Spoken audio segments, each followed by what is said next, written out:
प्रभु यीशु के मधुर नाम में आप सबको मेरा सलाम मिले। मैं परमेश्वर पिता का धन्यवाद देता हूं कि उसने ये सुंदर समय हमें दिया कि मैं आगरा मसीह मंडली के इस फेसबुक लाइव पेज पर यूट्यूब पर परमेश्वर के वचन को बांटने का अवसर मिला। सो मैं इसके जो संस्थापक हैं अपने भाई रेवरेंड अनुपम डेविड सर, उनको धन्यवाद देता हूँ। बहन सबनम को धन्यवाद देता हूँ। आइए इससे पहले हम लोग परमेश्वर के वचन में चलें। हम लोग प्रार्थना करेंगे और उसके बाद एक गीत गाएंगे। उसके बाद परमेश्वर के वचन में आगे बढ़ेंगे। हमारे जिंदा आसमानी बाप, हम आपको हृदय से धन्यवाद देते हैं आपकी दया, आपकी करुणा के लिए जो हमारी ज़िंदगियों के ऊपर बनी रही। और खुदावंद तूने सवेरे से लेकर इस संध्या काल तक हम सब की रक्षा की है। पिता, हम इस समय आपके चरणों में आते हैं और आपसे विनती प्रार्थना करते हैं प्रभु, सारे नेटवर्क को और प्यारे परमेश्वर पिता, हम अपने आप को, आपके लोगों को तेरे लहू में छुपाते हैं खुदावन, और चाहते हैं प्रभु आज की शाम जो भी वचन आपने दिया है वो सुनने वालों के लिए प्रभु आशीष का कारण ठहरने पाए। पवित्र आत्मा, आप हमारी भी सहायता करें ताकि हम आपके अगुवाई में परमेश्वर के वचन को प्रचार कर सकें और इसके द्वारा लोग आशीषित होने पाएँ। खुदावंद यीशु मसीह के नाम से दुआ मांगते हैं, आमीन। आइए हम लोग गीत गाएंगे और उसके बाद परमेश्वर के वचन में चलेंगे। आराधना हो आराधना, खुदावंद यीशु की आराधना। आराधना हो आराधना, खुदावंद यीशु की आराधना। मसीह की आराधना, अनता की आराधना, मेरे मसीहा की आराधना, जीवनता की आराधना। आराधना हो आराधना, खुदावंद यीशु की आराधना। आराधना हो आराधना, खुदावंद यीशु की आराधना। आइए हम परमेश्वर के वचन की ओर चलेंगे। और आज का जो वचन मैंने अपने लिए और आपके लिए चुना है वो पाया जाता है पहला शमूएल उसका दूसरा अध्याय। पहला शमूएल उसका दूसरा अध्याय और उसकी एक आयत को बस हम पढ़ेंगे, और जहाँ पे इस प्रकार से लिखा हुआ है, यहोवा निर्धन करता है और धनी भी बनाता है, वह नीचा करता और ऊंचा भी करता है। वह कंगाल को धूलि में से उठाता और दरिद्र को घूरे में से निकाल खड़ा करता है, ताकि उनको अधिपतियों के संग बिठाए और महिमा युक्त सिंहासन के अधिकारी बनाए। क्योंकि पृथ्वी के खंभे यहोवा के हैं और उसने उन पर जगत को धरा है। ये परमेश्वर का जीवित वचन है, उसके पढ़े और सुने जाने पर उसकी आशीष हो। खुदा के लोगों, मैं इससे पहले परमेश्वर के वचन को आपके सामने दूं, मैं एक छोटी सी कहानी आपको बताना चाहता हूं। एक छोटा बालक था जो काफ़ी देर से एक बैलून वाले को देख रहा था, और वो बैलून वाला उस बैलून में गैस भरता और गुब्बारे को छोड़ देता था, और वो गुब्बारा ऊपर जाकर आसमान में बहुत ऊंचाई पर पहुंच जाता था। इसी तरह से ये बालक उस बैलून वाले को देख रहा था कि वो उसमें हवा भरता, फिर बैलून को छोड़ देता, फिर हवा भरता, फिर बैलून को छोड़ देता। तो ये जो बालक था ये इस बैलून वाले के पास आया और इससे पूछा कि अंकल, क्या ये ब्लैक वाला बैलून भी उड़ सकता है, ऊपर जा सकता है? तो उस बैलून वाले ने कहा, बेटा ये जो बैलून ऊंचाई पर जा रहा है ये इस कलर की वजह से नहीं जा रहा है, बल्कि उस बैलून के अंदर जो हवा भरी हुई है, जो गैस भरी हुई है, उसके कारण से ये बैलून जो है ये ऊपर की ओर जा रहा है। खुदा के लोगों, बहुत बार मनुष्य जो है वो सोचता है कि मैं इस कलर के कपड़े पहनूंगा, ऐसी मैचिंग पहनूंगा और मैं लोगों में बहुत ऊंचा उठ जाऊंगा। बहुत बार मनुष्य सोचता है कि मैं इस कलर की कार खरीदूंगा, इस कलर की बाइक खरीदूंगा और उसके द्वारा मैं लोगों में बहुत ऊंचा स्थान पाऊंगा। बहुत सारे जीवन हैं जो इस तरह से सोचते हैं कि मैं बहुत अच्छा घर बनाऊंगा, उसको ऐसे मेंटेन करूंगा और इसके द्वारा भी मैं बहुत ऊंचे पर लोगों की दृष्टि में उठाया जाऊंगा। लेकिन बाइबल में जब हम पढ़ते हैं, यदि एक मनुष्य जो है वो अपने जीवन में ऊंचा उठना चाहता है तो उसको ऊंचा उठाने वाला परमेश्वर है। क्योंकि जब हम शमूएल की किताब को पढ़ते हैं तो यहाँ पर पहला शमूएल उसका 2 अध्याय और उसकी 8 आयत में लिखा हुआ है कि वो कंगाल को धूली में से उठाता है और दरिद्र को घूरे में से निकाल कर खड़ा करता है। परमेश्वर ही है जो मनुष्य को ऊंचे स्थान में ले जाकर खड़ा करता है।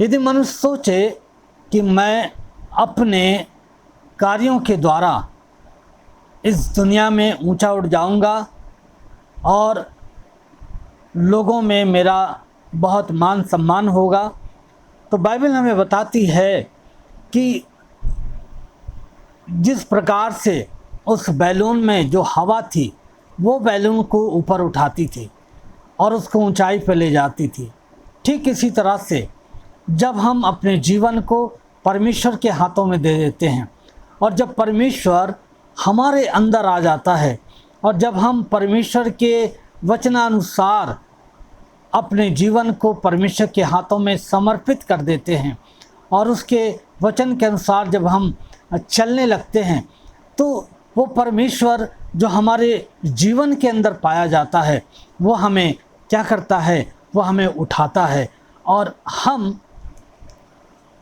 ऊंचे पर उठाए जाते हैं परमेश्वर के द्वारा।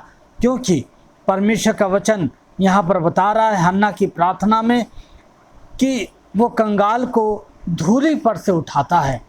मनुष्य बहुत बार इस बात को सोचता है कि मैं इस संसार में बहुत ऊपर उठूंगा और बहुत नाम करूंगा, लेकिन यदि परमेश्वर हमारे जीवन में नहीं है तो हमारे जो काम है इस दुनिया में, बहुत बार हम ऊपर उठने के लिए बहुत सारा काम करते हैं, परिश्रम करते हैं, कोशिशें करते हैं, वो सब व्यर्थ हो जाता है। क्यों? क्योंकि वो सारे काम हम जब परमेश्वर से अलग होकर करते हैं तो हम किसी भी रीति से शायद हम दुनिया की दृष्टि में एक बार ऊपर उठ जाएं, लेकिन परमेश्वर जो है वो हमें इस बात को बता रहा है कि चाहे हम इस दुनिया में कंगाल हैं, चाहे हम गरीब हैं, चाहे हम काले हैं, चाहे हम गोरे हैं, चाहे हम किसी भी जाति के हैं, चाहे हम किसी भी देश के हैं, किसी भी राष्ट्र के हैं, जब हम परमेश्वर को अपने जीवन के अंदर ले लेते हैं तो वो परमेश्वर ही है जो हमें ऊपर उठाता है और लोगों में हमें एक महिमा युक्त स्थान देता है। क्योंकि बाइबल बताती है कि वो दरिद्र को घोड़े पर से निकाल कर खड़ा करता है ताकि उनको अधिपतियों के संग बैठाए और महिमा युक्त सिंहासन के अधिकारी बनाए। परमेश्वर ही है जो हमें ऊंचे पर उठाता है और हमें महिमा युक्त स्थानों में बैठाता है। दाऊद इसी बात को कहता है कि परमेश्वर, मैं तो एक ऐसा मनुष्य था जो घूरे के समान था, जो कूड़े के समान था, लेकिन मुझ पर परमेश्वर का अनुग्रह हुआ, परमेश्वर की दया हुई। और वो दाऊद जो अपने भाइयों में सबसे छोटा था, उस दाऊद ने जब परमेश्वर को अपना आधार बनाया, जब परमेश्वर को अपने जीवन का उसने आधार बनाया, तो इस परमेश्वर ने, जो प्रभु यीशु मसीह है, जो यहोवा है, उस परमेश्वर ने दाऊद को उस नीचे स्थान से उठाकर ऊंचे स्थान पर बैठाया। उसने एक चरवाहे से लेकर उसने उसको राजा बनाया। ये कौन था? ये परमेश्वर था। और दाऊद ने उस परमेश्वर को अपने जीवन का आधार बनाया, और इसी कारण से परमेश्वर ने उसको घूरे पर से उठाकर महिमा युक्त स्थान दिया। आज हो सकता है कि हम अपने जीवन में, इस संसार में ऊपर उठने की बहुत कोशिश कर रहे हैं, और हम सोच रहे हैं कि हमारे जो कपड़े वस्त्र हैं वो हमें ऊपर उठाएंगे। हम सोच रहे हैं हमारी जो कार है, हमारी जो बाइक है वो हमें ऊपर उठाएगी, हमारा जो घर है वो हमें ऊपर उठाएगा। लेकिन नहीं, जब तक परमेश्वर को हम अपना आधार नहीं बनाते हैं, हम इस दुनिया में कभी भी ऊपर नहीं उठ सकते हैं। इसलिए परमेश्वर का वचन आज की शाम में हमें ये शिक्षा देता है कि हम परमेश्वर को अपना आधार बनाएं, परमेश्वर को अपने जीवन में हम ग्रहण करें, स्वीकार करें, और तब वो प्रभु यीशु मसीह जो स्वर्ग का राजा था, जो स्वर्ग को छोड़कर मनुष्य का रूप लेकर इस पृथ्वी पर आया, और उसने हमारे पापों को क्षमा करने के लिए अपने आप को बलिदान किया, और हमें हमारे गुनाहों से उसने निकाला, और हमें हमारे गुनाहों से ऊपर उठाकर एक महिमा युक्त स्थान में बिठाया। और जो जीवन प्रभु यीशु को अपने जीवन में ग्रहण करते हैं, परमेश्वर उन्हें अपने राज्य, अपने स्वर्गीय राज्य का अधिकारी बनाता है। उस पृथ्वी के मनुष्य को, जिसे दाऊद कहता है कि मैं क्या हूँ, मैं तो नाली के कीड़े के समान हूँ, उस मनुष्य को परमेश्वर ही है जो उठाता है और ऊंचे स्थान पर बैठाता है। तो हमारा जिस तरह से वो बालक देख रहा था कि बैलून वाला बैलून में हवा भरता था और वो बैलून ऊपर चला जाता था, तब उसने पूछा क्या ये काला वाला बैलून भी ऊपर जा सकता है? तो बैलून वाले ने उसको उत्तर दिया था, बेटा कलर कोई महत्व नहीं रखता है, लेकिन जो चीज़ उस बैलून के अंदर है, जो हवा उसके अंदर है, वो महत्वपूर्ण है। और इसी तरह से हमारा जो जीवन है, हमारी जो चीज़ें हैं वो महत्वपूर्ण नहीं है, वो हमें ऊपर नहीं उठाती हैं, बल्कि हमें ऊपर उठाने वाला परमेश्वर है। और इसलिए वो इस बात को कहता है, हन्ना अपनी प्रार्थना में कहती है कि हन्ना अपनी प्रार्थना में 2 अध्याय में इस बात को कहती है कि परमेश्वर ने उसे क्या करा है, कंगाल को धूली में से वो उठाता है और दरिद्र को घोरे में से निकाल कर खड़ा करता है। आज परमेश्वर हर उस मनुष्य को जो परमेश्वर को अपना आधार बनाता है, जो परमेश्वर को अपने जीवन में ग्रहण करता है और उसके अनुसार अपने जीवन को जीता है और परमेश्वर के डर और भय में चलता है, परमेश्वर उस स्थान को, उस व्यक्ति को ऊंचाइयों पर ले जाता है और उसको वो महिमा युक्त स्थान देता है जो वो इस दुनिया में कभी प्राप्त नहीं कर सकता।